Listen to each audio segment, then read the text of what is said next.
बिस्मिल्लाहिर्रहमानिर्रहीम। अस्सलाम वालेकुम। मुझे कहते हैं वकार खानज़ादा और आप देख रहे हैं वकार Khanzada official YouTube channel.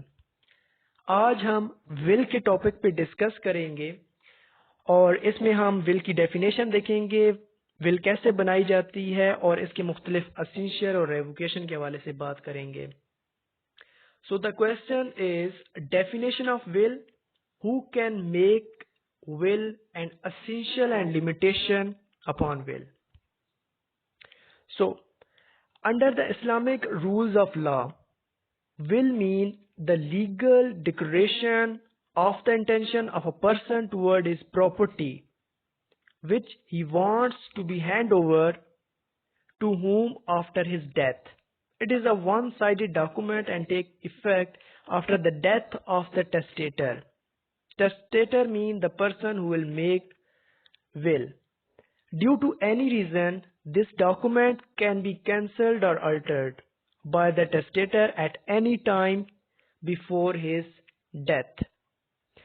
So, will एक ऐसा डॉक्यूमेंट है कि जिसमें कोई भी पर्सन अपनी इंटेंशन शो करता है कि वो अपनी डेथ के बाद किसको प्रॉपर्टी देना चाहता है। ये एक वन साइडेड डॉक्यूमेंट होता है और ये किसी भी टाइम पे चेंज किया जा सकता है बाय द टेस्टेटर। टेस्टेटर उस बंदे को कहते हैं कि जो अपनी वसीयत लिखवाएगा, वसीयत बनाएगा, उसको हम टेस्टेटर का नाम देंगे।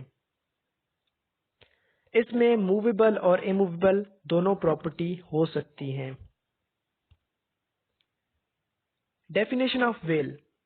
Will is a legal document in which a person shows his intention that who should receive possession of his property after his death. Such type of a person choice in a particular situation is called will. Again, will एक legal document है जिसके जरिए से एक person ये declare करता है, ये बताता है और अपनी इंटेंशन शो करता है कि मेरी डेथ के बाद ये प्रॉपर्टी किसको जाएगी। Parties of will. There are 3 parties in the will. First one is testator. Testator is the person who makes a will in the favor of any other person. Whereas second one is legatee. Legatee is a person in whose favor the will is made. Testator उस person को कहेंगे कि जो will बना रहा है, जो कि ऑनर ऑफ द प्रॉपर्टी है। Whereas legatee उस पर्सन को कहेंगे कि जिसकी फेवर में प्रॉपर्टी को दिया जा रहा है, जिसकी फेवर में विल वसीयत बनाई जा रही है। And the third one is executor. Executor is a person who will manage the will in favor of legatee. Executor ऐसे बंदे को कहेंगे कि जो कि एग्जीक्यूट करवाएगा उस ऑर्डर को, उस विल को। Then essential of will. एक वैलिड विल के लिए कौन कौन से essential एलिमेंट होने चाहिए, कौन कौन से नुकात होने चाहिए। First one is existing of property. At the time of the will, property must be existence. Property मौजूद होनी चाहिए जब will बनाई जा रही हो। Second one is existence of intention to give. It is a valid will if the testator has an intention to give the property to other. अगर intention ही नहीं है टेस्टेटर की तरफ से तो वो एक वैलिड विल नहीं होगी। अगर अनड्यू इन्फ्लुएंस या मिस रिप्रेजेंटेशन के जरिए से विल बनाने की कोशिश की गई है देन उसको बाद में कैंसिल भी किया जा सकता है। Third one is existence of physical object.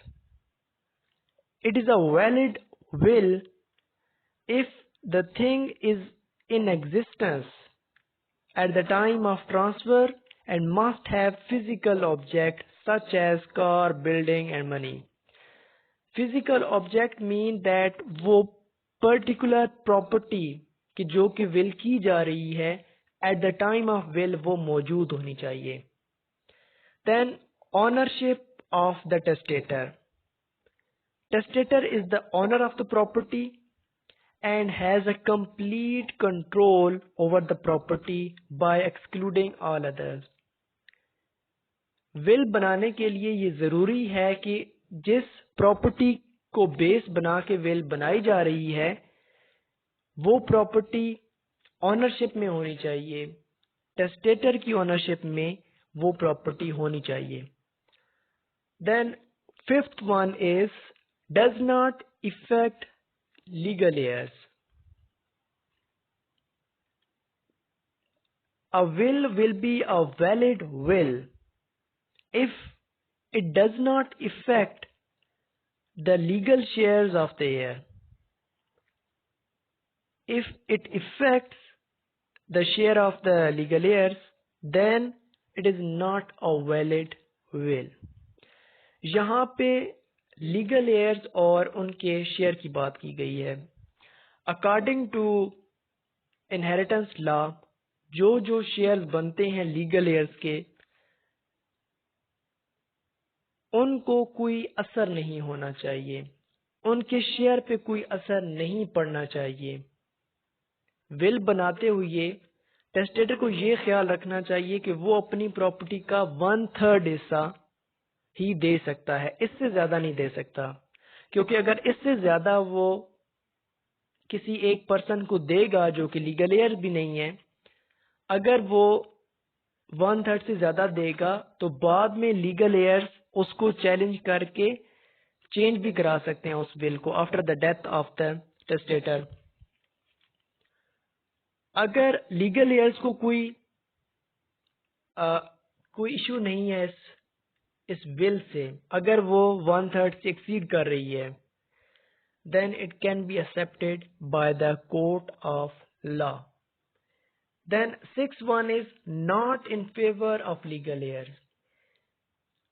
जब विल बनाई जाती है तो वो किसी लीगल एयर्स मीन वारसान के हक में नहीं बनाई जा सकती। जब भी विल बनाई जाएगी, विल किसी ऐसे पर्सन के लिए बनाई जाएगी जिसको कोई शेयर नहीं मिल रहा according to laws of inheritance.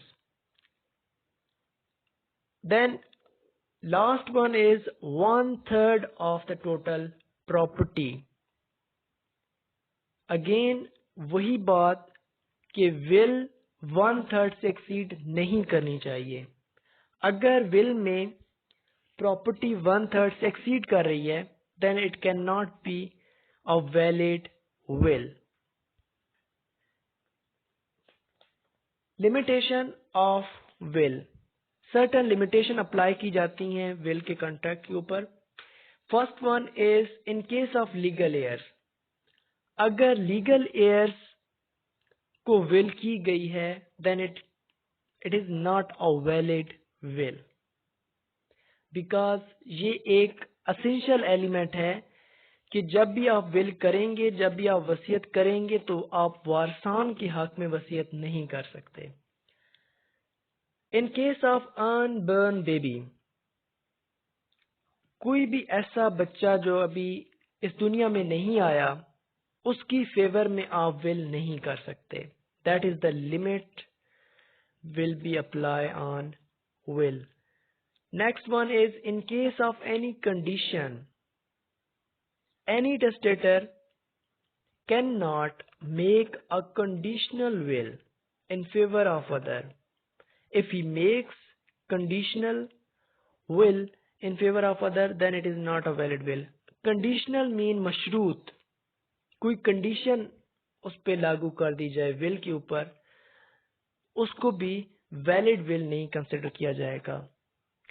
Then more than 1/3 of the whole property, अगर 1/3 से एक्सीड कर रही है जो कि विल में किसी एक पर्सन को प्रॉपर्टी दी गई है, वो प्रॉपर्टी 1/3 से एक्सीड कर रही है, then it is also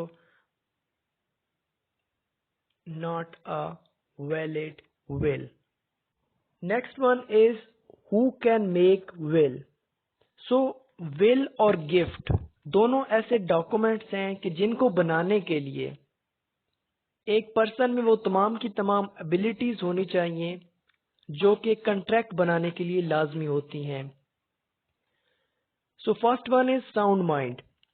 under the Islamic rules of law, each and every person who is of sound mind and owner of a certain property can make a will related to his property in order to appoint someone to collect his property after his death. So Islamic law के अंदर अगर कोई person sound mind है, Sen person है, आकिल है, तो वो अपनी प्रॉपर्टी किसी को वसीयत कर सकता है। Second one is major. Under the Islamic rules of law, each and every person who is a major and owner of a certain property can make a will related to his property in order to appoint someone to collect his property after his death. Major mean adult person. He attained the age of majority, which is at least 18 years. अगर कोई person बालिग है तब भी वो वसीयत कर सकता है अगर वो किसी प्रॉपर्टी का मालिक है तो। Then third one is deaf, dumb and blind. अगर किसी पर्सन में ये डिसेबिलिटीज हैं और वो एक प्रॉपर्टी का ऑनर है, फिर भी वो प्रॉपर्टी को वसीयत कर सकता है किसी खास बंदे को, किसी पर्सन को। So each and every person who is a deaf, dumb or blind and owner of a certain property can make a will related to his property. Last one is ordinary insane person. Ordinary insane person उस person को कहा जाएगा कि जिसको sane for some time and insane for some time, mean उसको ऐसे दौरे पड़ते हैं कि जिसमें वो अपनी सेंसेस में नहीं रहता, वो अपने होशो हवास खो बैठता है फॉर सम टाइम। तो ऐसा पर्सन भी अपनी प्रॉपर्टी को विल कर सकता है, वसीयत कर सकता है, लेकिन शर्त ये है कि जब वसीयत की जा रही हो तो वो अपने मुकम्मल होशो हवास में हो। Then who cannot make it? Under the Succession Act 1925, no one can make a will when he is in such a state of mind, whether arising from illness or from intoxication or from any other situation, that he has not enough mind, not enough thinking about the goodness and badness of it. कोई भी person जो कि बिल्कुल ही insane है या ऐसी state of mind में है बिकॉज ऑफ इंटॉक्सिकेशन और इलनेस, जो बिल्कुल ये नहीं सोच सकता कि वो जो काम कर रहा है वो उसके लिए अच्छा है या बुरा है, और जो काम कर रहा है इसकी वजह से कौन कौन से कॉन्सिक्वेंसेस पैदा होंगे इन फ्यूचर। अगर वो इस स्टेट ऑफ माइंड में है तब वो under this act, that is section 1925, इसके अंडर वो विल नहीं कर सकता। Then revocation of will. Will is a revocable document. It can be revoked at any time by testator before the death of the testator. So, इसको मुकम्मल तौर पर अगर चेंज किया जाएगा तो उसको हम न्यू विल कहेंगे। रेवोकेशन कहते हैं कैंसिलेशन को, और अल्ट्रेशन का लफ्ज इस्तेमाल किया जाता है फॉर चेंज। सो रिवोक किसी भी टाइम किया जा सकता है और इसी तरह चेंज भी किसी टाइम पे किया जा सकता है, लेकिन अगर मुकम्मल तौर पर या बड़ी तब्दीलियों के साथ विल को चेंज किया गया है तो उसको हम न्यू विल कहेंगे, और अगर उसमें माइनर तब्दीलियां की गई हैं तो उसको हम कोडिसिल कहेंगे। Thank you so much.